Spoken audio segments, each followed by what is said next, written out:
The easiest thing to do wrong on World of Warcraft is the talent tree. So today I will show you which talents to go on which spec for Mage. I will not go into depth though to explain every single talent, I will just show you the tree and what it's for. First up we got the AoE leveling build. This is a little focused on PvP and I will tell you why. Because in the arcane tree we got the improved counterspell, which is obviously good for, interrupting enemies. If you don't play on a PvP server, you don't have to take that point. But on the frost tree, I would still go the 2 out of 2 frost armor increase, just because if you do some kiting with your frost abilities and you miscalculate the enemies a little bit and you get hit a couple times, you don't immediately die.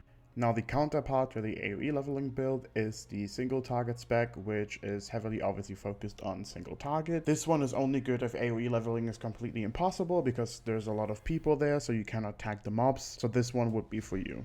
Now on the other hand, we have the raid specs where we have every single spec. Arcane, Fire, and Ice, so you can go whatever you want. As you noticed, for leveling there was only Ice, and that's because Ice is the best for leveling, and I would not recommend going something else. The first talent spec is called Winter's Chill Raiding Spec. This one at least one mage should have. It's very good for progression in a Nixia, MC, or BWL. Next up on the line we got Arcane and Secondary Frost Tree Raiding Spec. It's the default pre-AQ raiding spec. So if you want to play Arcane and you have no other options because that's the only thing you enjoy, this is the tree for you. Now we're getting to Fire, and this is the first raiding spec, which helps you manage your mana a little bit better. It has the Arcane tree, which obviously helps you with the mana issues and a little bit of survivability. Optional or recommended, you can trade 2 out of 2 Incinerate for 1 out of 1 Pyroblast and 1 out of 1 Blast Wave. At that point, you're going to mess around with your Fire build. You need to talk to the rest of the mage team in your guild to see whatever you need.